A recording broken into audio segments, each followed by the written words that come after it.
Ministers say they're getting tough on Britain's sick note culture with a new test to decide whether claimants are entitled to incapacity benefit. The Treasury spends about £12.5 billion a year on the payments, and figures released today reveal where some of that money goes. By far the biggest group of claimants have mental health problems, just over 1 million people. They receive a total of about £2 billion a year. Meanwhile, 50,000 people are classified as alcoholics, claiming £85 million between them. And nearly 2,000 people are on benefits because they're obese, at a cost of £4.4 million a year. Well, one part of the country with a high number of claimants is Merthyr Tydfil. Wyre Davies has been there. Mark Cunningham owns a small garage, he employs 5 people and his order book is full. But less than a year ago he was on the sick, legitimately claiming incapacity benefits after an injury kept him out of work for more than 2 decades. Well, I had an accident. I fell through a window with my hand and I went on sick ever since, so it was like 20 years, on sick. I'm my own boss now, Can go and do as what I please now. The boys will do what I can't do and I will do what I can do, Having found a job thanks to a scheme in Wales called Want to Work, Mark is very much an exception in a town where it's almost the norm to be off work on benefits. Here it's not uncommon to find several generations of the same family in the same predicament. Here in Merthyr Tydfil, it's thought that as many as 1 in 5 people of working age is on incapacity benefits. They don't appear on official unemployment figures, but they do cost the country billions. And it's some of these people the government is determined to get back into work. But that will be easier said than done.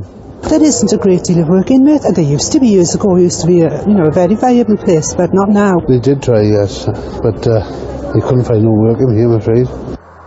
But in places like Merthyr, the government wants to tighten eligibility tests, encouraging people off benefits, placing greater emphasis on what they can rather than can't do. We're very disappointed that the government continues to castigate people that are on benefits that they're entitled to. The new test which they're proposing is much more difficult for people to get through. Mark Cunningham is a success story, but the government wants to reduce annual claimants by 20,000. Wyre Davies, BBC News, Merthyr Tydfil. And let's get more on this from our political correspondent, Reeta Chakrabarti. Reeta, what's the thinking behind this on the government's part, do you feel? I think you heard it partly there. The government feels that the new test will concentrate on people's abilities rather than on what's actually stopping them from working. And they say that this will have 2 main outcomes. It will actually reduce the number of people claiming benefits, as well as allowing those people who want to work.